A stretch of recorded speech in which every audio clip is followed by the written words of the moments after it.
Peter had themselves a weekend last weekend, man. There was so much going on in Baton Rouge. Well, B, I know me and you, we see eye to eye on a lot of this stuff, man. Because you're an animal lover.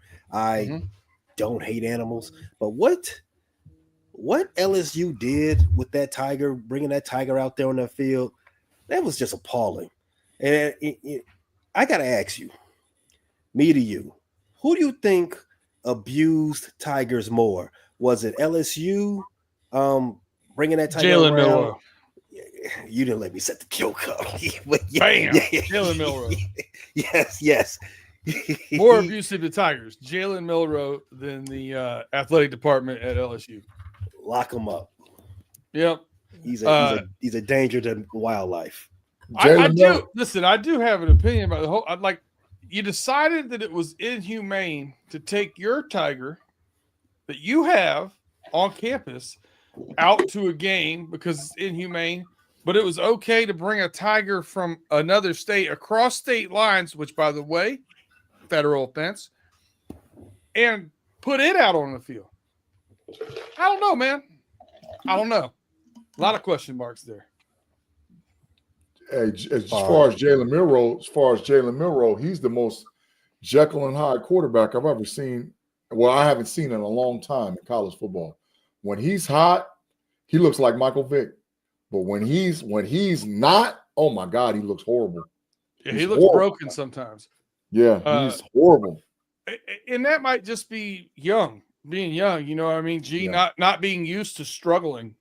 Because superior athlete, obviously. Fun thing about him, he's snuck up to plus 1,800 right now. In the Heisman, I guess you would call it the DraftKings Heisman board. He's at plus 1,800. Hunter is now leading at minus 110, which leads me to an apology ode to Mod. I'm going to eat crow on that one. He's going to go in front of Will Johnson this year. And whether it's partly because Will Johnson hasn't been playing all year, whatever it might be, Travis Hunter's definitely earned that spot. We got Dylan Gabriel next at plus 360. After that, plus 450, we got Ashton Genty. We have Cam Ward at plus 700. Curtis Rourke, quarterback, Indiana at plus 1,500. Jalen Milroe after him. Jackson Dart plus 2,000. And teammate of the leader in the pack house, Shador Sanders at plus 4,000. Hey, where do you find the best value in betting on that particular bet? Man, B, when we talk about value, you always want to see, man, who is the long shot, who's the shot in the dark that you could think that can actually has a good opportunity to go ahead and get this cash, right? And before last weekend, I'd have said Cam Ward. You know, he not only was his team undefeated, but he has that moment week in and week out where he has to pull his crappy, overrated team out of the and snatch that W. That's because they play in the ACC. Yeah, and so that's what you mean. That is now that opportunity for him to get that value out of that plus. What did you say, 700? Yes, sir. I think that's kind of whizzled away. For now, I would say the best bet of getting some good money out of that is probably you say Travis Hunter's number one, right? Who was number two again? With a bullet. Dylan Gabriel, quarterback, Oregon. Yeah. I can see him. Reason is number one team in Oregon. What he does in the Big Ten championship game, that's going to be very important. Very important. Travis Hunter, he's got the panache, right? He's playing for Colorado. He's playing for Dion. They're bowl eligible. Shout out to them. They made me like a fool. I said they won't be bowl eligible this year. Yeah. Right now. They could stick it to the playoffs. Your year off, G. You said they was going to be in the playoffs last year. Your year off. Yeah. I'm gonna tell you got a shot though, and it's all based on a game that they don't control. Jackson Dart. If Tennessee, if Georgia beats Tennessee, Miss Ole Miss has a clear path to the SEC championship game. All they got to do is win out. And if he blows up in that SEC championship game, depending on who they get, it could be Texas, Texas A&M. I doubt if it's Georgia, but it could be Bama. And if he blows up, yeah, Jackson Dart could win that bad, baby. He could walk away with that trophy. Yeah, big win against Georgia last week. Numbers look great, and he's got a couple of upcoming matchups that could be padding those numbers. He's got Florida, followed by Mississippi State. Facts. I mean, he could put some big numbers up in that last one. Mm-hmm. I like that as a flyer too, G. I mean, you're talking about, plus 2,000. That's a pretty good ROI. Mm-hmm. Yeah. Plus, I think I don't want to go too far away from this. Dylan Gabriel plus 380. Plus 360. I mean, that's pretty good value still, and it's not too far out there that you feel like you're throwing your money away. Also, just like putting your money on Mike Tyson tonight, who's plus 180. Tate in the back. My long shot is Ashton Genty. Plus 450. I like him. I got a question about him. Oh, I want to follow this up, Tate. Where do you think he goes in the draft? First running back off the board. You think? Mm-hmm. Top 15 pick. Oh, that's too much dip on your chip. Big G always got to be a little hotter than you, bro. You know that. There's this conversation that we got going around on the FCSF. For the uninitiated, that's the Frustrated Chicago Sports Fan podcast /channel. We've been having this conversation all week about generational players. Is Ashton Genty a generational running back? I don't think so. For this time period, that's what generation would be. Yes. Yeah. For this time, he's probably a top over the last 5 to 8 years. He's a top 3 or 4 running back. Last 5 to 8 years. Mm-hmm. He's top 3 or 4. So the answer is no. Then, so what do you count as a generation? Is it 10 years, 15 years? What is 15 years is a generation? Yes, 15 years is a generation. This is a player that you will see only once every 15 years. I don't know if you'll see another running back get 2,000 yards. I don't know if you'll see that. That's because the game changed. But as far as being a game changer, I mean, it's been guys that's better than him. Saquon Barkley was in the past 7 years. Yeah, but Ashton, I think where we don't give him the credit is because where he plays. If he was doing this on the stage in the Big Ten or the SEC, we would be all in as far as him being a generational type guy. I don't know if I agree with that. He's not better than Jonathan Taylor, Saquon Barkley. I mean, is he better than Blake Ford? He might. Oh yeah, absolutely. He might be better. He might be better than Jonathan Taylor. Saquon is the only guy I'd be like, I don't know. But I have to see it. I have to see him in the NFL. I have to see what he looks like in the NFL. But on the college level, absolutely, he's going to break Barry Sanders' record. 2,000 yards. I mean, come on. You don't get that. That doesn't happen. All right. In 2019, Chuba Hubbard, had 2,094. 2018, Jonathan Taylor had 2,194. 2017, Rashad Penny had 2,248. 2016, Donnell Pumphrey had 2,133. 2015, Derrick Henry had 2,219. 2014, Melvin Gordon had 2,587. 2013, Andre Williams had 2,177. I mean, is that total yards or is that rushing? No, yards? That's rushing yards. So what you're saying, B, is that I'm saying in the last 25 years, more often than not, the rushing leader has had over 2,000 yards. Right. So I want to know what Barry Sanders had then. I mean, that Melvin Gordon seemed like a lot to me. All right, let's go back to Barry Sanders had 2,628. Okay, so Melvin Gordon was pushing it. He ain't getting that, Big G. Now you I see think them, they'll fall down to 1,700, 1,800 on off years. Brees Hall in the COVID year had 1,572, but that was COVID and there was shorter games. when we talk about generational players, not necessarily drilled down into numbers, what they do, right? It's a confluence of their body's type, their body structure, their skill, and obviously what they put on wax, right? Mm-hmm. So I agree with everyone, not you, G, because you disagree. I agree with everyone that I don't think with Ashton Genty, what he's doing makes him a generational player. It's just, pretty much pretty good for what he does. I think he got an opportunity at the Heisman because he goes to the small school and he could get them through to the playoffs. Yeah.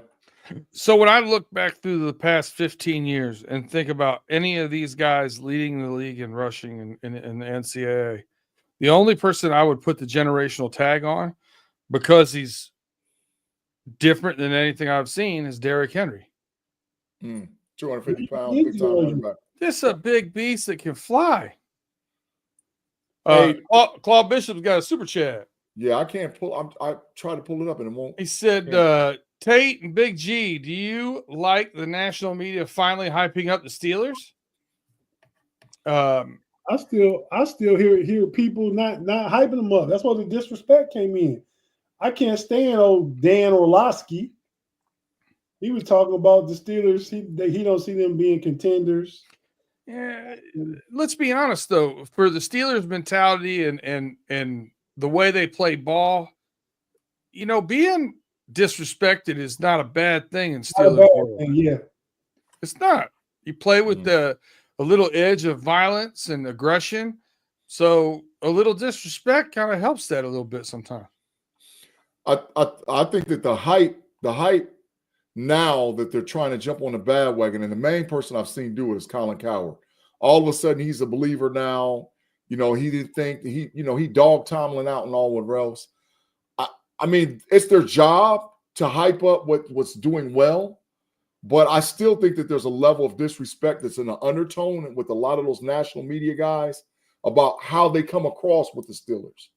And I don't think that the Steelers will get that respect until after they beat Baltimore handily, either beat Philadelphia and or Kansas City, and either win first place in the division. Win 2 out of 3 of them games. Well, we talked about last week that you're getting ready to get into the teeth of your schedule.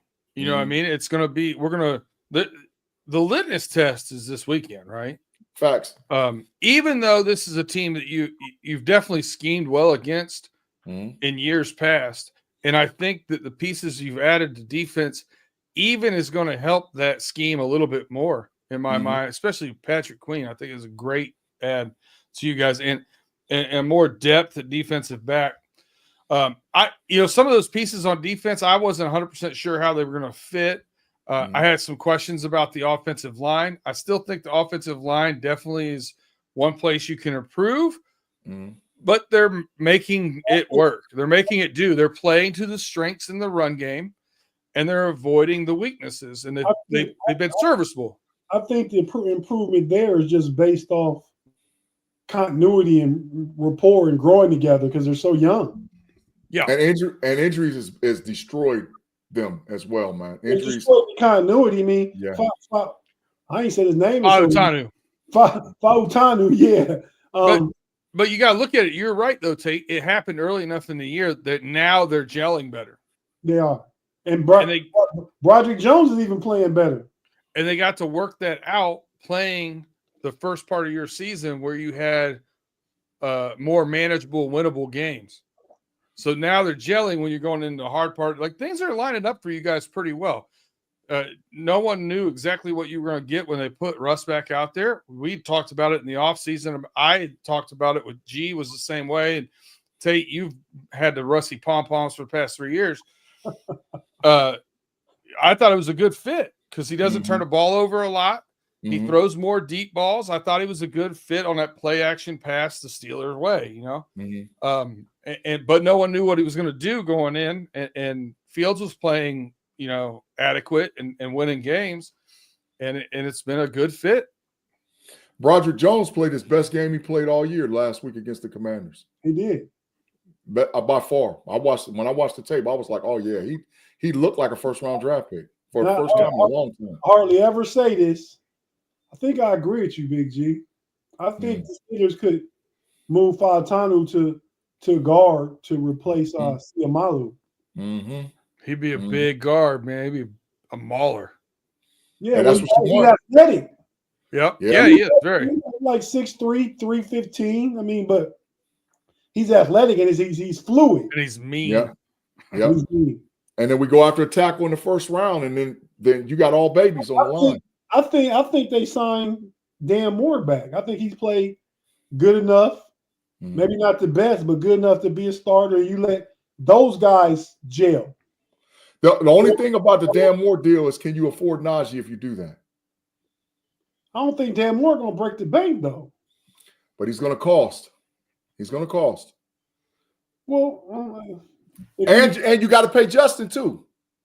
Amarius Mims, talking about tackles in Cincinnati, has looked like in the same game, in the same drive, he's looked like an all-pro and an absolute rookie.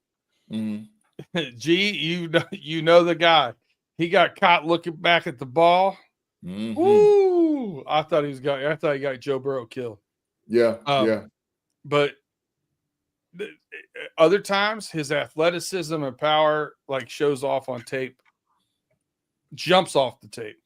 Yeah. So it's one of those things. I get what you guys are talking about as far as Broderick Jones is now coming into that, being more comfortable with the speed of the game and the strength of the players, and it's an adjustment, man. It just is. Some of his injury had to do with that too. I think he's starting to heal up a little bit. All right, Pay, Claude Bishop's second part of his super chat was directed towards you. He says, Pay, do you think that Jamar Chase is the best wide receiver in the league? Who do you think is? Justin Jefferson. I got it's tight. That's 1A and 1B, and I won't say who's A and who's B. Yeah, I agree. I would agree with that, Tate. I think they're both right there. I will. Justin Jefferson. It's not Rome Odunze. No. Rome Odunze is not even. He's not in the conversation. Should not have been drafted on any fantasy teams. Shout out to Big G. Oh wow! Shots fired. I was going off what you said. You was all not to draft him. No, you was all on Caleb Williams. He's going to be. Oh, what? That's the truth. I have the receipts, G. Oh, I got the receipts that you're going to owe me some corner time here in a minute by saying that Caleb Williams was going to win Rookie of the Year and the Bears were going to playoff. That's fine, but also that's what I got receipts. I also told you don't draft that. Don't draft either one for your fantasy team. Claude Bishop says Chase is number one. I'm going to say this. I still give Jefferson a slight edge, and this is the reason why. I'm not going to dock him for not having the numbers Jamar Chase has this year when he's got Sam Darnold at quarterback. Yeah. Oh, yeah. I'm going to give him a pass on this year. I think what he's putting up with Sam Darnold's really good. Now, I will say this, and I said it at the beginning of the year, and if you watch Run It Through the Jungle at all or come over there and catch us, I said it during the offseason when they were going back in contract negotiations with Jamar Chase. I said, you might as well pay him 36 or 37 now because after the season's over, you're going to owe him over 40 a year. That's big facts. You did say that multiple times. And here we are. This man's going to get 40, 42. Going to reset the market. That's how you do good business, man. I mean, you gotta project what you see coming and pay what the market is now. Because if you wait and they blow up, and Tate, they could have put bonus forwarded a bunch of that money this year because they rolled over $9 million from cap space last year, plus they had cap space this year.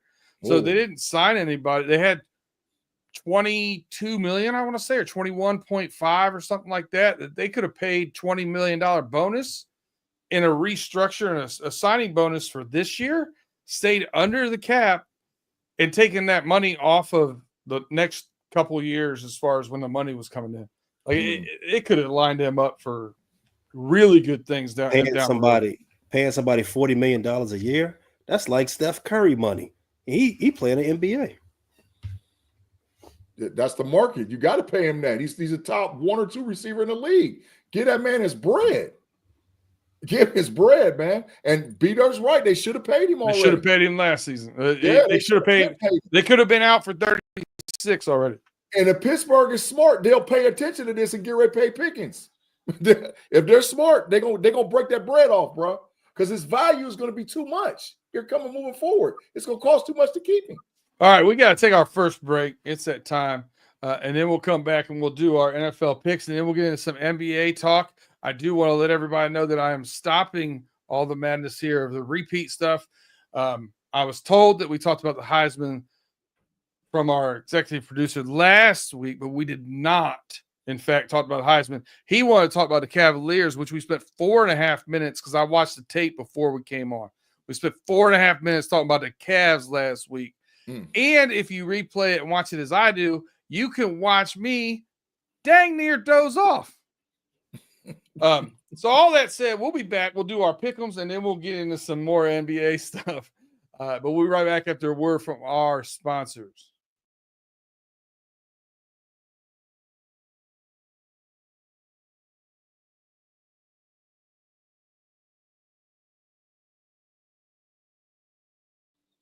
Who got put in the Matrix?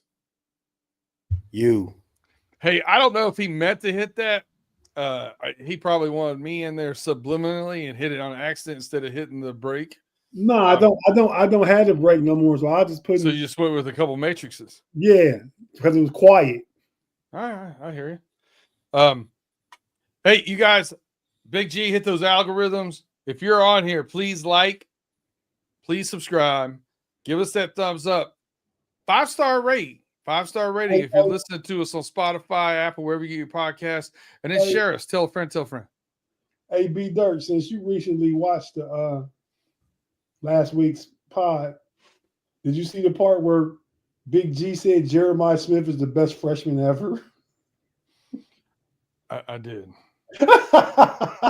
Hey, he also, any of you guys that follow G on social media, by the way, good follow.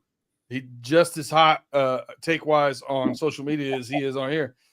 And he did point out Ohio State, best wide receiver room in the country. I did not argue that point with him. All I said to him was, and they're going to cost you some quarter time. Why is that? What was the bet? You said Jeremiah Smith's going to get first team All-American. You did say that. He still has a chance. As the 33rd leading receiver in the country. I understand that, but he still got a chance. He still got a chance. Okay. Your story. I don't want to stand in the way of you writing it. Mm-hmm. All right. Let's get through some of these games here. We're going to start it off hot and heavy right here. Tate, you got the Ravens at the Steelers. The Steelers plus 3.5 over under 48.5. You got the Ravens? Ravens favored by 3.5. Yes, sir. Tomlin is underdog. Yes, sir. Pittsburgh playing at home. That's right. Russ, this is Russ' biggest game to prove himself. Not if he hasn't already, but this is the best team he's played. So I'm gonna do my Lee Corso.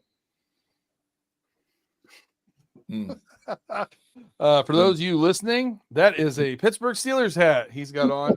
And I don't care what you guys say. It was yellow. All right, Pay, you've got the Jags plus 13.5 at those Lions over under 47. Other than the over, what do you like in this game? I like Detroit, even without Sam Laporta, to cover that huge spread because they, unlike the defending champions, Detroit covers. No Trevor Lawrence, easy money. Give me the Lions. You got Mac Jones and a porous defense at best on the Jaguars right now. Sounds like good money. So what, you said 13.5? That's right. Okay. Big G, you got the Packers at the Bears. The Bears are getting 5.5 over under 40.5. Man, this ain't even to talk about. Give me the Packers that handle their business, bro. Who's playing running back for the Packers? Is Jacobs been ruled out? I think he had appendicitis, didn't he? I'm not sure. That was their other running back.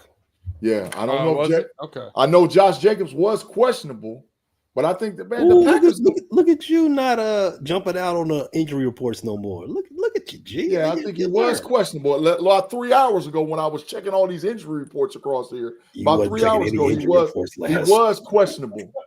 Wait. But the Packers gonna mop the Packers gonna mop the Bears. They're gonna mop them. It's over. So you taking the Packers minus the 5.5? Yeah, go ahead. They're gonna mop the Bears. They're gonna mop them. And Pay know it. He know they about to get mopped. I wasn't asked for my opinion. Okay. All right, I got the Vikings at the Titans. The Titans are +6, over under 39.5. Man, this is one of those games where I expect both quarterbacks to make some really bad decisions. It's going to remind me of college a lot. Do I think the Vikings can pull it off by a tutty? Well, they didn't even score a touchdown last week, did they? No, all field goals, 12 of them. 12 points total. But there was turnovers everywhere, B-Dirt, last week. In Nashville. Yeah, you know what? I'm going to take the Vikings. That's fair. All right. B-Dirt, you still got the Lions defense in fantasy? Oh, man. I got to be honest with you. I have no idea. Defenses are disposable to me. Yeah. You can so I have no idea. I can tell you this. I changed 2 defenses out of my 4 leagues this week. So I don't know. The Raiders are +7 at the Dolphins. Tate, you got this game over under 44. Raiders getting 7 at the Dolphins. I'm taking the Raiders with the 7. You don't think the Miami nightlife's going to get to them, huh? Oh, they're playing in Miami. I still got the Raiders keeping that within 7. All right. And give me if I was betting it, give me the under. All right. Pay, you got the Rams at the Patriots. The Patriots are getting 4.5 points, over under 43.5. Rams at Pats. What was the line? Patriots getting 4.5. I'm actually going to take the Patriots to cover. That's a good bet. See how they whooped your squad last week. Ain't got nothing to do with that. Claude Bishop. While we're talking to Pay, Claude Bishop has a. I'd like to give him a freebie here and post his last comment. He said the Bears are going to keep it close. Packers 63, Bears 13. Here, beat down. Go right over there to your corner and stay in the matrix. That's where you belong. Big G keep letting them out. Hey, gotta let him out sometime, man. Gotta give him some air. Gotta get some air. Big G. It's funny that he said they're gonna keep it close. Listen, I apologize to you right off rip for this game. I do these randomly. I just put the names in as we go around the initials in as we go around here. But you will get retribution later in the picks. But this one, you got the Browns at the Saints. The Saints are +1, over under 44. Sorry, bud. Oh my God. Who's gonna win this? Wait. Give me the Browns, man. The Browns lose the Shador sweepstakes, but win the game. Yeah, give me the Browns. I think, like I said, no Olave, Marshawn Lattimore's out of there. Nah, give me the Browns. All right, I got the Colts +4 at the Jets, over under 43.5. Man, oh man, I don't know what to do with this. Anthony Richardson's starting again, B-Dirt. That's the reason why I'm going to take the Jets to cover this. I think, and just, I mean, it's your pick, B-Dirt, but I think the Colts running game is going to come back to life with Richardson back there and Jonathan Taylor back there together. Maybe for only well, I need that. I got Jonathan Taylor in one of my fantasy leagues, so it's good. Tate, Seahawks +6.5 at the 49ers, over under 48. Good game here. I like this game. I'm taking the Seahawks against 6. 6.5. Give me the 6.5, man. They not the San Francisco not doing nothing special. Is DK playing? Is DK playing? Yes, DK is playing. Oh yeah, that makes sense. I know that because I have him on 2 of my teams. Mm-hmm. Pay trying to snipe him from me, as a matter of fact. Pay Falcons +2 at the Broncos over under 45. Over under 45. I kind of like the over on that one. As far as the line, you said the Falcons are +2. Yep, in Denver. I like Denver. I like Denver by 3 or 4 points. Man, it's gonna be crazy if Denver sneaks in the playoffs, man. That's gonna be nuts, man. That's not happening. Let's go to somebody that's out right now, the Bengals or. If they do, you have to put a little more respect on Sean Payton's name because I know you guys been trashing him. Yeah, sure have. Sure will have to. Not really. Took a rookie quarterback to the playoffs. Look what he did to Russ, man. He tried. And a rookie quarterback nobody really wanted. Yeah, but see, that whole thing with Russ was doomed in the start. It wasn't him that brought him in, and then Russ had his own office in the building. The leadership of the team screwed that whole thing up before Sean Payton got there. End of story. And Sean Payton didn't try and fix it. Tomlin cut all that stuff off immediately. We don't know if he tried to fix it or how he tried to fix it. We just know it didn't work at the end. Big G, here's your get back. Chiefs +2 at the Buffalo Bills over under 46. Oh. Does anybody know if Amari Cooper is out? He's playing. It doesn't matter. He's probable. He's playing. He practiced. He's probable, and the rookie from Florida State's out. Keon Coleman. And so is the tight end, Laporta. Kincaid. Kincaid is out. Kincaid is out. Give me the Chiefs to cover. Too many weapons out for Allen. Too many weapons. Kansas City will win. All right, I got the Bengals +1.5 at the Chargers over under 48 on Sunday night. And I am going to take the Chargers to cover. Oh. I'm tired of going out on a limb here. They got to start proving me wrong at some point in time. Monday Night Football. Tate, we're going to end with you. You have the Texans at the Cowboys +7. Man, that's easy, man. Give me the Texans. Dallas might win one more game this season. Tate, Texas offensive line is in shambles, man. Hey, man. They're in shambles. Stroud can't win, man. He's back there getting killed. CJ Stroud. So you take Dallas +7? Yeah, probably. Want to put corner time on it? I think y'all be 5 minutes. I would never put time ever on the Dallas Cowboys, ever in life, because you know how I feel about them Cowboys. Dak is trash. Get him out. But Dak's on IR, so it don't matter. Yeah, he's still trash. The whole team trash. Man, how is he trash? He's not even playing no more. He garbage. He garbage. He garbage. There ain't nothing to talk about. He garbage. Get him out of here. Trash. All right. So I kind of rushed through that, stay ahead of schedule. We got something brewing right now on some televisions. I know Pay's got it in front of him. I got it in the other room. If you got Netflix, you got access to it. We're going to probably be done before that main event comes on. So you can spend your time with us if you're watching this live on YouTube, and then flip over to Netflix and watch a 58-year-old man fight a 28-year-old man. Tate. I mean, you're 58. You're the senior citizen here. Who you got in this fight? Man, if it's a real fight, I got Iron Mike. I think I like the way you said that, though. If it's a real fight, yeah.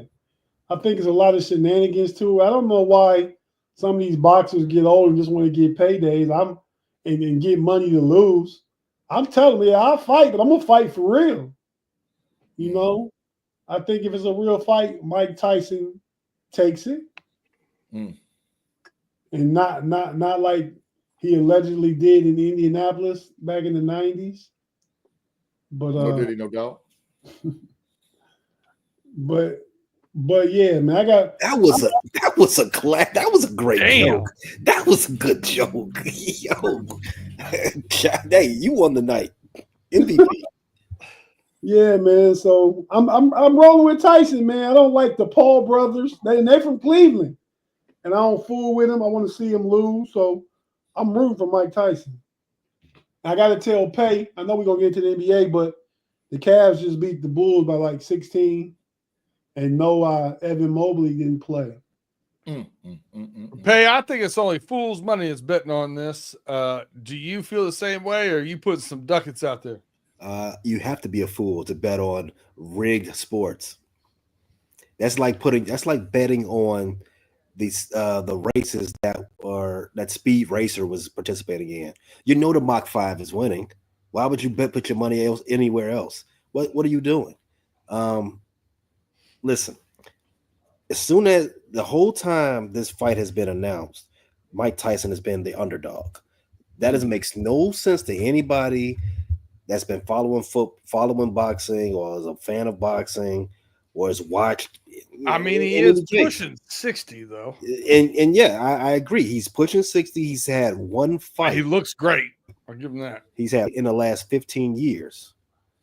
As opposed to Jake Paul, who's 30 years younger, bigger boxer, and he's been active. But he's not a boxer. He does box, and he is a boxer. He does train. He does train. I'm not going to disrespect him to that. I used to. I'm not going to do that anymore. But is he a legit professional boxer, or is he a carnival boxer? Something like that. Boxer, 2-minute rounds, 14-ounce gloves. I mean, all this cushion, and they don't make him cut his beard. He got this big old beard to add extra cushion. It's a pillow fight, right? It's To that point, I can say this with almost 89% certainty that they will probably go at it. Maybe for a round or two. After that, hey, we're just going to take this out to a draw. Let's just hug each other, let's get our money and go back and go home and laugh to the bank. Now, I could see, like, I do agree with you. There's definitely some weird rules, some funny stuff going on here. I've heard different things about pay structures. Don't know if that's true or not. But I could see Iron Mike just snapping and saying that we ain't doing that and hunt and pray and trying to take this boy out. Big G, what are your thoughts on it? Peter, that's amazing. Me and you didn't even talk about it, and I could see that happening. I think that there was a little antagonistic thing that happened when Jake Paul stepped on his foot. Mike Tyson has horrible feet. He tried to smack sparks from his mouth, but he knew that if he hit him like that, he would get fined and all whatever else, so he didn't. But and then, Jake Paul talking about it didn't hurt and all whatever else. It hurt a little bit. Because Mike Tyson's punch is 2,700 pounds per square inch punching power. He would hurt that boy real bad when he hit him. So I looked it up today. Mike Tyson's current net worth is $10 million. He's getting $20 million for the fight. I think Paul's getting $40 million. So does he, like you guys are saying, does that probably what happens and they go to a draw? Yes. But if Jake Paul tries to clown Mike Tyson, which I think that's what he's going to do. I think he's going to try to showboat on him. I think he's going to try to clown him. And I think he's going to do something to piss Iron Mike off. And if he pisses Iron Mike off, and I see Iron Mike go like this, because that's how he used to fight. Yeah. And I see his hand go, and I see him creeping up on him. Oh, Jake Paul's in trouble. Jake Paul might get hurt real bad. Hey, his ribs might get broke. Something might happen to him real bad, man. And I think Mike Tyson's the draw. I mean, I don't know why. Well, it depends on the demographic, man. If you're 20 years old, you don't even know the allure of Mike Tyson. You don't. You know what I mean? You're the guy from Hangover. Yeah. Right. Yeah, facts. The guy with the tiger's hangover. Right. Facts. Mike Tyson was I forgot what I was gonna say. Go ahead. Rob Lightfoot said he's That's taller, but Tyson 60-year-old outweighs him. kicking in. I don't think Tyson outweighs him anymore. I think at the weigh-in, I think Tyson was 220 something. Yeah, 226, 225. And Homeboy was pushing 240. He was like 238 or something. Yeah, he's 6'1", 240. Yeah, Tyson's like 5'10", 225, something like He's that. not really. He's not 5'10". Yeah, he's like 5. He's we know not. that. He's 5'8.5". Hey, what? I mean, I got it on Netflix. I can't get to the fight. I'm just getting to where it says coming soon. What did you guys do to get on the fight? Abracadabra. I mean, it was right there on the main page. It said "Watch now." Yeah, that's what I clicked. Mine don't say that.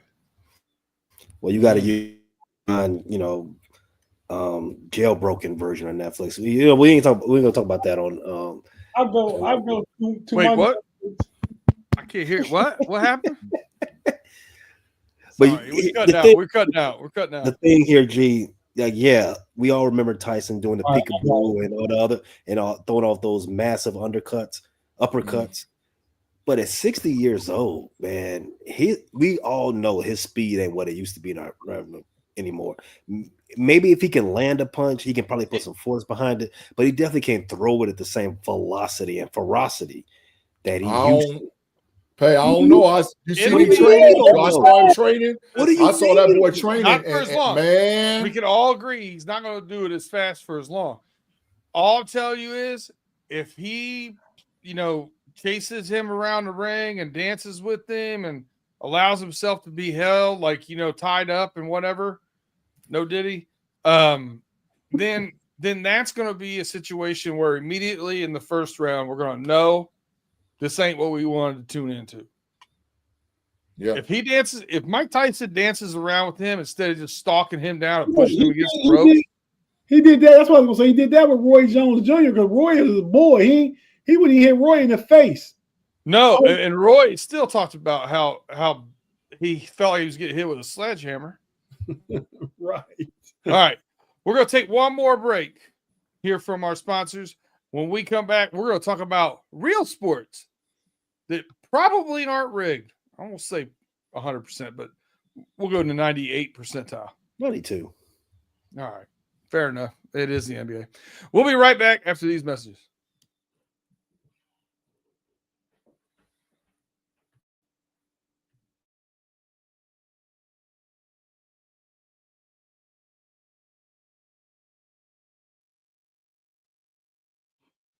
And we're back on the Homies Overtime.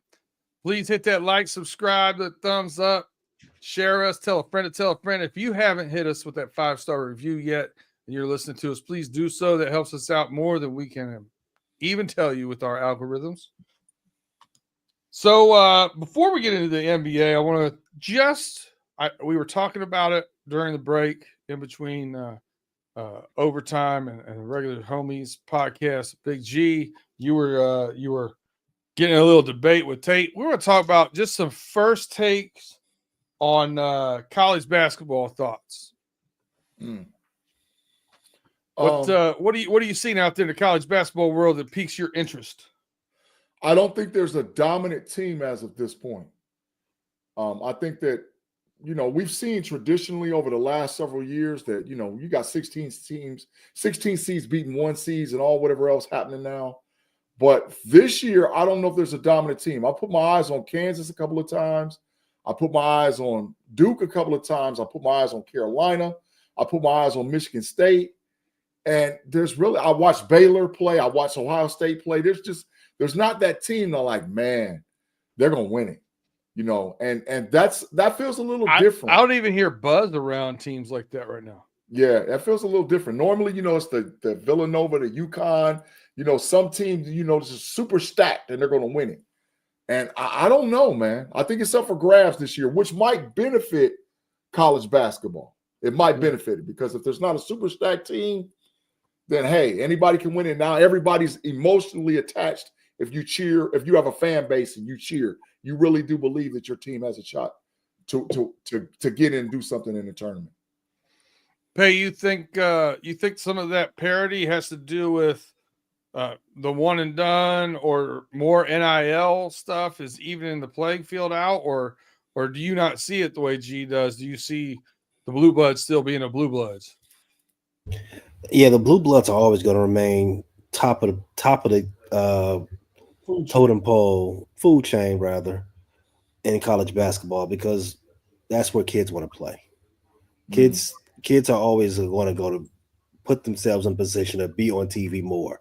The kids that want to get paid and the kids that are, have the NBA in their sights sooner rather than later, there's always going to be a pathway for them. There's always going to be the G League. There's always going to be the well, you don't even have the Inside League anymore, but those avenues are not going away, right?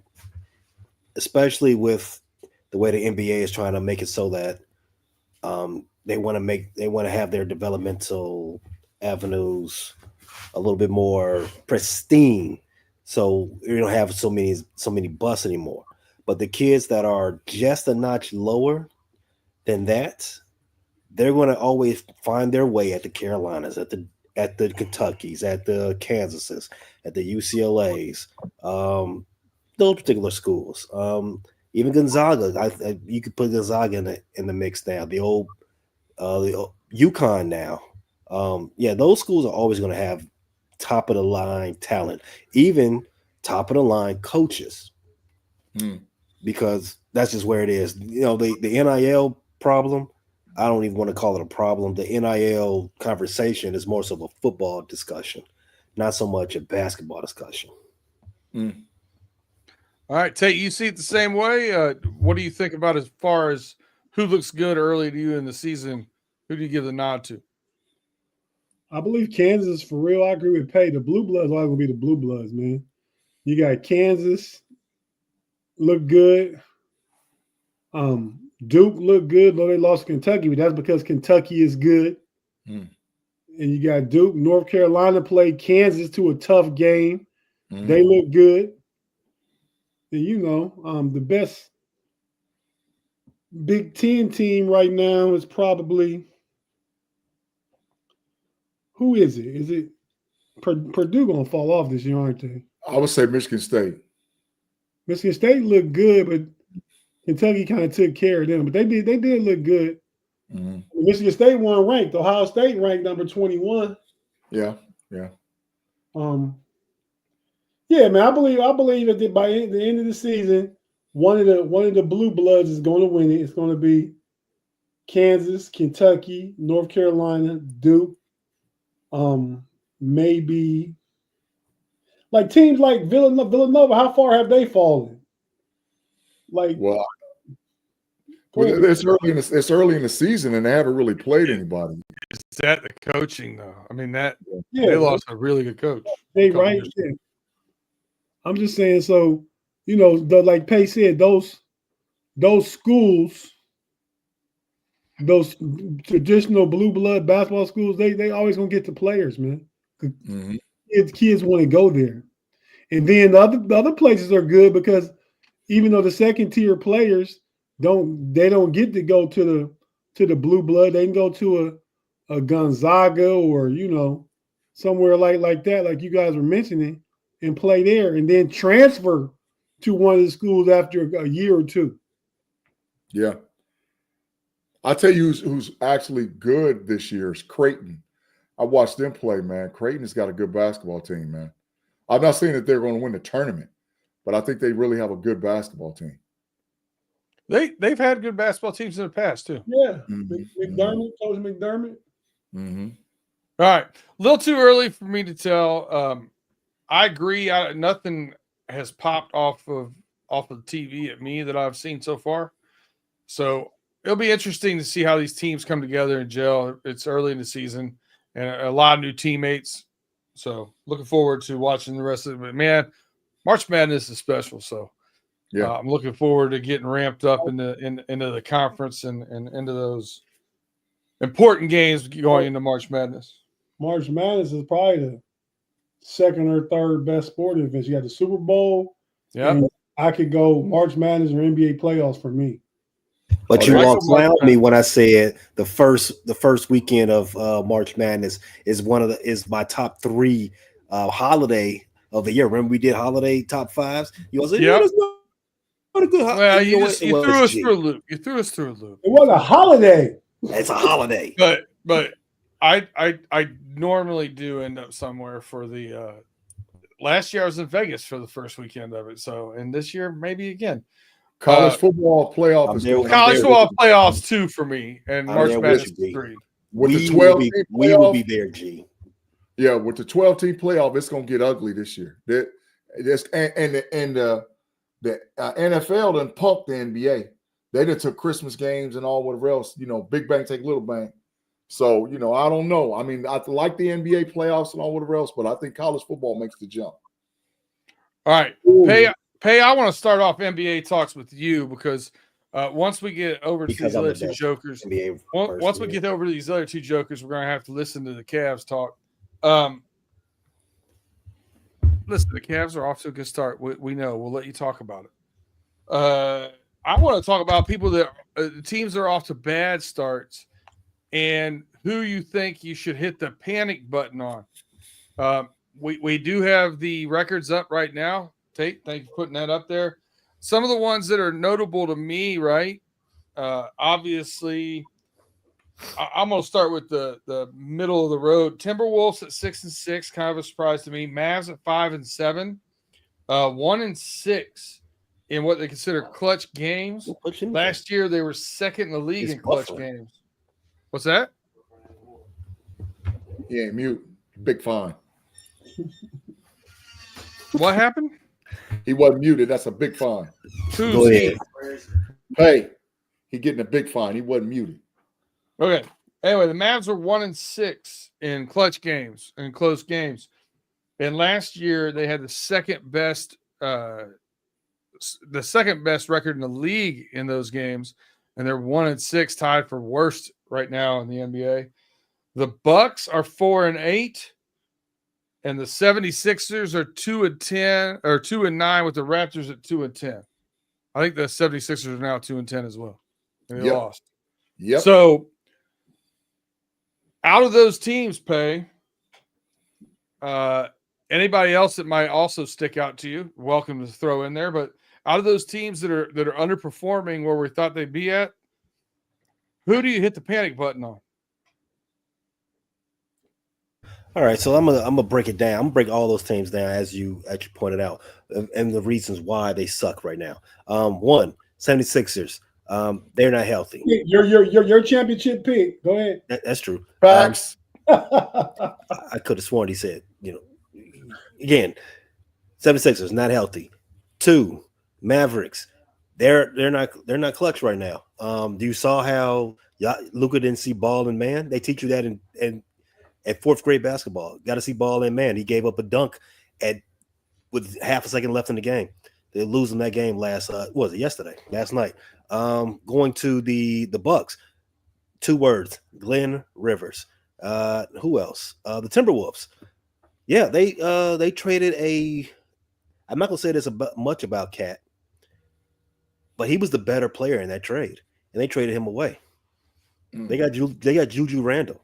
Juju Randle's up, and then he's down for 3 games. Up, down for 3 games. So it's going to be an adjustment period for that. Out of those 4 teams, who would I hit the panic button? And I'm only saying panic as in, they got to fix something now because this is going to snowball if they don't fix it. And not to say the season's in jeopardy, because it's not difficult for a good team to win 7 games in a row at some point in the season, and to do that multiple times throughout the season. So no one's season is in jeopardy. Just who needs to fix their issue before it snowballs into a season-long crisis? And the answer to that question is the Milwaukee Bucks. Glenn Rivers is not a good coach. Point blank, period. He's great to get you in the playoffs. If that's where you want to be, fine. Glenn Rivers can help you get there. But if you have aspirations of winning a championship, and I think that's what Greek I think that's why you have Giannis and Dame on your roster for. Then you're not getting where you need to get to. I think you need to cut bait with Mr. What's the record?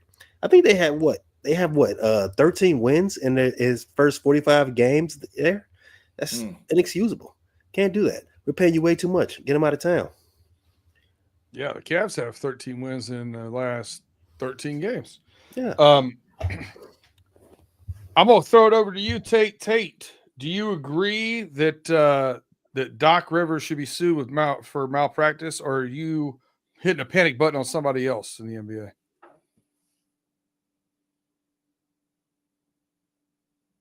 Tate, you gonna get the big fine. Tate, man, that was a great segue. I got Doc Rivers malpractice, and you just sat there and talked into a muted microphone. You guys don't know that. I seen it. I was gathering my thoughts. But no, man, I'm not worried about Milwaukee because they'll definitely finish in the even if they have to, they'll finish in the play-in and they'll get through that and they'll get to the playoffs. I'm not worried about them. Dame got to get back healthy. Chris Middleton hasn't played yet. So I think, and they're talking already about trading for some pieces. So I think Milwaukee's ownership, even though Glenn hasn't been that good of a coach yet, I think they'll get it turned around. They were 1-6 at one point, so they've won 3 out of 5, trending in the positive direction. I think it's the 76ers, man. Paul George is jacking up threes.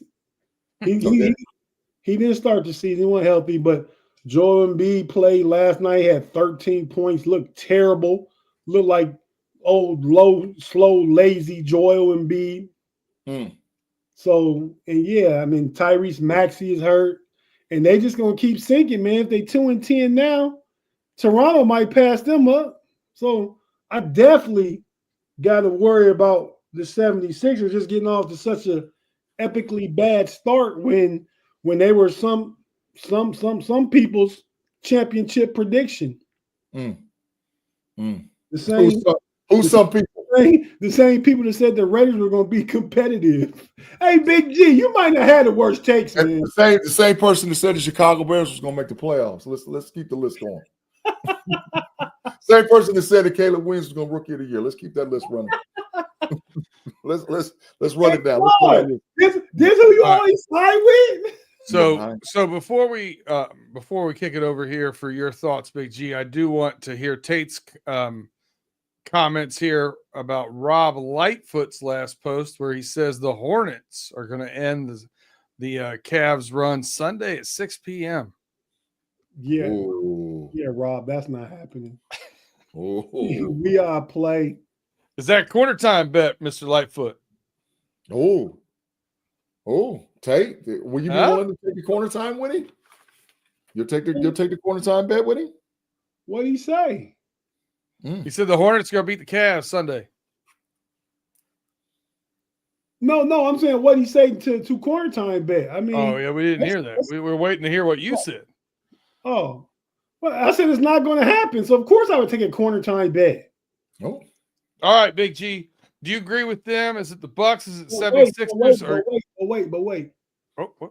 They play Charlotte Sunday. That's 15-0. I'm counting it right now. Then they play Boston on Tuesday. That's a big game. And we'll see if they win that game. I don't know when the first loss might come. Wow. Okay. Wow. If you want more Cavs coverage, you can tune in to That's Rather Cavalier. Big G, 76ers, Bucks, or other? Who you hitting a panic button on? I agree with what you guys were saying with Philadelphia. I agree with what you were saying with Milwaukee, but I got my eyes on the Dallas Mavericks, man. The Dallas Mavericks are 5-7 currently. There's no continuity in the way that they're playing. Remember, this was a team that made it last year to the NBA Finals. Everybody on the planet feels that, or a lot of people that I podcast with feels that Luka is the best player on the planet. And I'm like, man, I don't know. I don't know. I don't know that anybody said that. We just say he was better than Shea. He's a I one-way never player. said that. I never said either one of those things. Big G, I've been a Luka advocate for the past Facts. 2 years. I'm going to Facts. tell you right now, the first 12 games of the season, I think I got a French bulldog that could play defense as well as he has so far. That's facts, Peter. That's great facts. Absolutely. And they don't show. I mean, maybe because they feel like we have a veteran team and we can mash the gas. Because I do agree with what Pay said, that an NBA franchise can put together 7 wins quick. Like based on scheduling and all whatever else, you could go on a 7-0, you could go on a 9 out of 10, 7-0. You could hit one of those streaks fast in the NBA. But I'm keeping my eye, and also the reason why I keep my eye on the Mavericks is because the West has some young teams that are getting better, like Houston, like San Antonio, and they're going to be pushing for playoff spots. And you don't want to mess around and be in the West and be on the outside looking in, even in the play-in spot at no time. You don't want to mess around. San Antonio lost tonight to the Lakers. Shout out to LeBron James, who had his 4th consecutive triple-double in a row, and it's the longest streak of his career at that age. Come on now. Goat City, Goat Cheese, LeBron James. Hey, Big G. Yeah, he's doing ridiculous stuff. Yes, sir. Perfect segue real quick. At what point does longevity play a factor into who the greatest basketball player of all time is? Because I'm watching LeBron James, year 22, ladies and gentlemen, just had back-to-back triple doubles. That's 3 straight triple doubles in a row for the people who can't count. Had 35, 14, and 12 on 13 to 22 shooting from the field versus the Memphis Grizzlies. He's out there playing like he's 22 years old and not 40 years old. I believe that he can play to 45 years old if he wants to. And earlier this year, he had a bad game and he told y'all he had a sinus infection and y'all did not believe him. I bet y'all believe him now. And I'm here to tell all my people who have been brainwashed, because believe it or not, we have been brainwashed by mainstream media, TV personalities, social media, into believing that Michael Jordan will never be touched as the greatest player of all time. It's so many changes in the world that we see every day. It's things that we say will never happen that happen now. But the one thing that people can't change their mind about is the fact that Michael Jordan will never be touched as the greatest player of all time. Well, I'm here to tell you, it's not too late to change your mind. And the one thing that people always talk about is the Jordan aura. Oh, he got the aura, the greatest aura of all time. Listen, it's easy to have an aura back then when you don't have social media. I believe we're so used to seeing LeBron James doing what he's doing that sometimes we seem to take him for granted, and we gonna miss him when he gone. All 100. I don't know who that was. Sound like Relly Hall a little bit, but I'm not sure. No, that wasn't anybody I know. That was some kind You should give him a shout out. I don't know who he is. I just agreed with him. But he's got a good take. Right.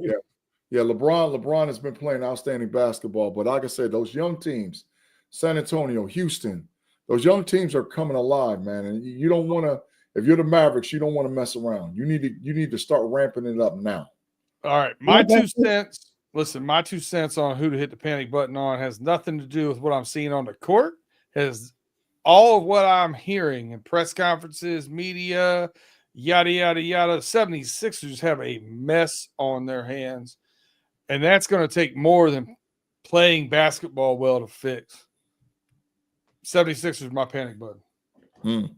Hey, Pay, is Nick Nurse better than Glenn Rivers? Yes. Oh. Okay, guys, we went over that hour mark, so we've got 2 subjects left. I'm going to let you guys pick which one. You each get a vote. 2 out of 3 wins. Do you want to do the NFL power rankings, or do you want to do a CFP rankings hot take? Let's do the college football. College football, Pay? I'm with it. I'm with college football. All right, we got 2 votes for college football, so we'll hold on to NFL power rankings for some other time. Before we get into that, I do want to give a single salute. I don't do that double salute stuff. A single salute to the South Carolina Gamecocks women's basketball team and Miss Dawn Staley, 43 straight. Got their eyes set on the SEC record of 46 from Tennessee. Good luck to you, ladies. She got a new contract too. She's the highest paid black female coach anyway in history. Nice. Facts. She deserves it. All right, Tate, I'll let you start. CFP rankings, hot takes. You got somebody going to make a move up? You got somebody getting knocked out of that top 12? What do you think's going to happen? A lot of shakeup happened last week. We put that top 12 board up there. I said we need to take a snapshot of that because what it looks like now is not going to be close to what it looks like at the end. It didn't even wait to the end. It was literally 24 hours later. It was a mess. Well, I'm gonna say something that caught my eye, and I'm gonna let Big G go because Big G will say something that will really start a discussion better than myself. But I'm going to say that four of the top 5 are all Big Ten teams.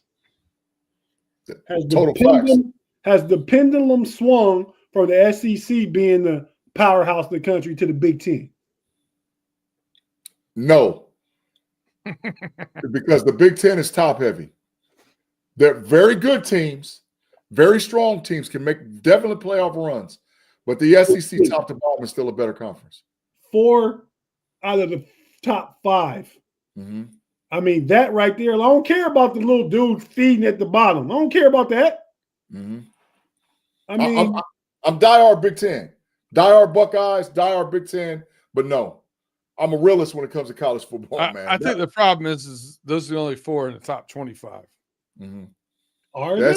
Mm-hmm. Yeah, that's it. Close. Katie bar the door. And nobody else is going to make it at all. It's not even going to get close. So, no, the SEC is SEC top to bottom. It's still because the SEC has a 5-3 team, the South Carolina Gamecocks, that would probably give Indiana and Penn State a run for their money. I agree.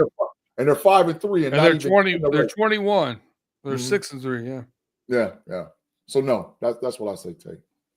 So we'll see when the playoffs start.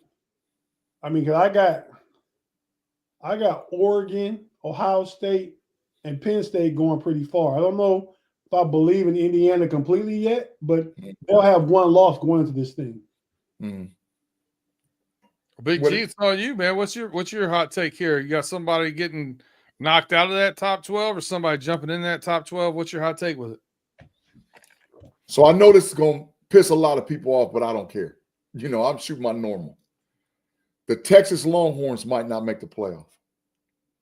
And they're currently sitting number 3. They have the hardest remaining college football schedule out there. They basically are going to play another season. They play at Arkansas, Kentucky, at A&M. The Texas Longhorns might not make the playoff. They might not. It could really happen. And they better play. They better play this weekend. Because if they lose to Arkansas, that A&M game could be that they make the playoff or not. A 3-loss team is not going to make the playoff. I don't care what you say, how you say it. A 3-loss team is not going to make it. There's going to be 4 Big Ten teams, 4 SEC teams, probably Boise State, which is 9, Notre Dame, which is 10, the ACC champion, and the Big 12 champion. There will be no 3-loss team in. So Texas, who has the hardest remaining schedule left out of all college football teams, better circle the wagons and play.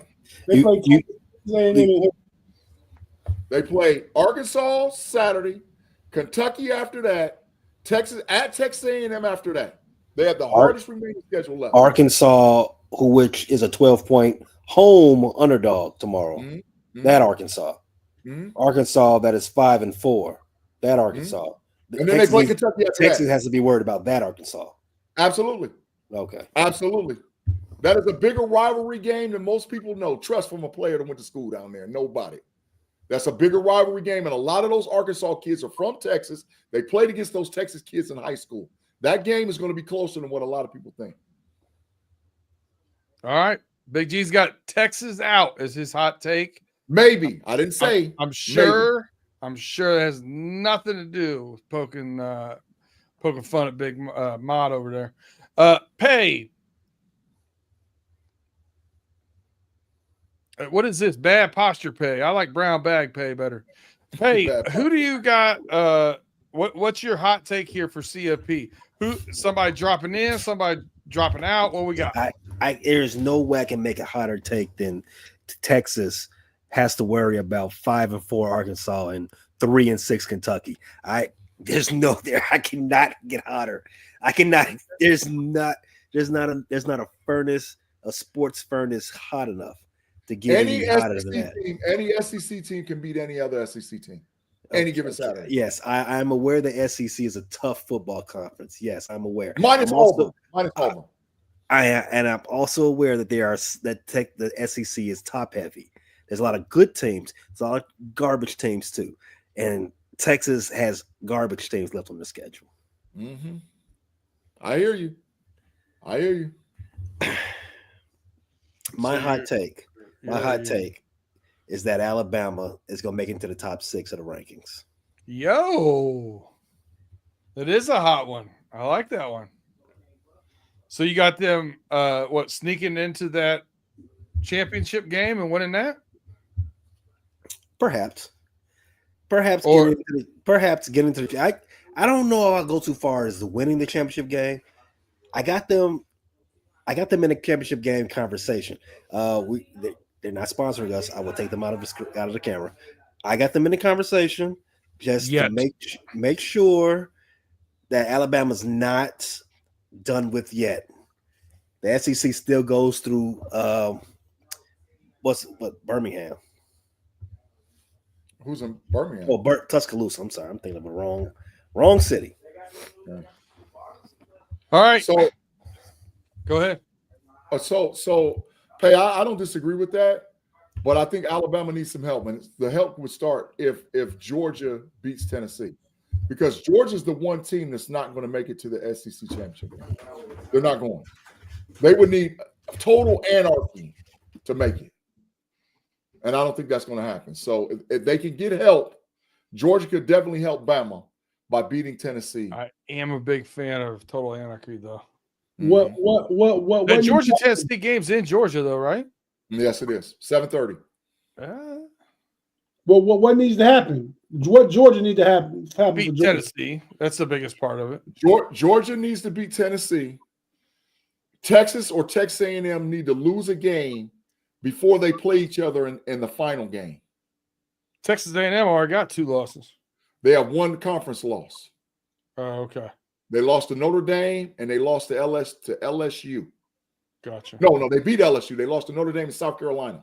They lost to South Carolina. So they only have 1 loss. That's what I commented on y'all Level Up podcast. I said that loss and the way they lost to South Carolina was disqualifying to me for Texas A&M. If they went out there in the SEC championship game, all they got to do is win out. Well, my take last week was that Ole Miss was going to win and get themselves back into the mix in the top 12, and they did. This one's going to take a little bit longer to come to fruition, and I don't think it should be a hot take, and this is what I think a lot of people are overlooking. Everybody fire up your black and gold Trans Ams, drive them down to Charlotte. SMU is going to win the ACC championship game and take home the title. Whoa. I wouldn't doubt it, though, B-Dirt. I wouldn't doubt it. Because Miami is so fraudulent. That's the deal. It's not so much about SMU. It's how fraudulent Miami really is. Kentucky lost to Florida. And Kentucky and Georgia lost to Auburn. Yeah, they lost their quarterback for those games. Their quarterback play. If the Florida quarterback don't get hurt in the second quarter, I think they take Georgia. Yeah. And Kentucky would have took Georgia. They lost their quarterback. Kentucky's just not getting their quarterback back. Good not good seeing. Huh? Well, we'll see. They almost beat they should have beat Georgia. They had Georgia dead to rights, and gave it up. No. They had Georgia, but they've also lost 7 games. I'm including Texas. And they beat the hell out of South Carolina, too. Oh. Kentucky beat the hell out of South Carolina. They beat them bad. All right. Well, that wraps up my my big sheet of stuff over here. We'll save receipts for later. Does Texas play Kentucky at home or in Kentucky? At the crib. They play at the crib in Austin. Yes. Texas gonna win that. I think they could play at a state penitentiary and still win. I mean, most of the players are front going there anyway. All right, that's shots fired. Yeah, clip that for mine. Clip that for mine. That's a fine, man. This joker just coughed all in the microphone. All right, let's get this back on the train back on the tracks. We need you guys to go hit those algorithms for us. You haven't yet. Thumbs up, like, subscribe, share us. Tell a friend to share it with a friend. If you have not hit that 5-star review, please do. For those of you who don't know or are new to the scene, we are all part of the Know It Alls family. Big G has it up in his Know It Alls 1K subs by January 1st, 2025. G, take it away. Tell them where to go and get on that subscription. Man, we appreciate all you guys rocking with us on a Friday night on Steel Curtains Network, Fans First Sports Network. We have a variety of podcasts that all of us are on, different shows across the spectrum. We appreciate you supporting all of those, including the Know It Alls podcast, which will be the next time you'll see me and Tate Boy fresh on Sunday at 6 p.m. with a review with Mod of the week of college football, the week in the NBA, the week in the NFL, and whatever other hot topics is out there. Make sure you swing and check out B Dirt and Payday on Pay Dirt. You check them out on the Frustrated Chicago Bears, Frustrated Chicago Sports Fan, the Running Through the Jungle. Watch, follow, subscribe. Make sure you watch the No Cap Recap with me, Pay, and Tate Boy Fresh on Monday night as we review all the Monday night football games. Check out Pump Your Brakes podcast on Wednesday with myself and Shannon White. And that's Rather Cavaliers, Cleveland Cavaliers podcast. All mentioned podcasts. And if I left anybody out, I didn't mean to do it. It's a lot of the things to remember. But you can catch every podcast live, most of them live on YouTube, on this particular channel with YouTube, and or you can check them all on the audio platform, Google, Spotify, and or Apple. So we appreciate you guys rocking with us every week, and we'll see y'all for sure. Tate, your favorite podcasters, you got any last words? Yeah, man. Check out the Central Showdown. It's a really fun show. Pay started it up. It's basketball show, the Central Division. Go Pistons. Yeah, Pistons there too. Yeah, man, we have fun. It's couple Detroit cats. Shout out to the homie June. And is it B? What's his name? B Foster. Pay is sometime he got people showing up. He don't always show up. He got people, but and Pay, I got a Pacers dude too. So I'm actually going to include him in on Monday's show. We're gonna be hosting that on the Know It Alls channel, and so it's just a lot of fun. Monday nights at 8:00. Kind of doing or listen on audio or come back and watch on YouTube later. But it's really it's fun. It's good content as far as basketball go, but it's really fun. So I just want to get a plug that in. All right. Yeah, thanks for rocking with us, everybody. Pay, take us home. Send G to the Matrix and arrest Brett Favre. What happens first? Arrest Brett Favre or sending G to the Matrix? 2 for 1. There you go. You just get ready for the big corner time, buddy. That's all I'm saying. Push-ups on deck. That's all I'm saying. Get ready for it. Next week. No Diddy. You got to chill. BG, you got to stop wanting to see Pay do these push-ups, man. No. He said no.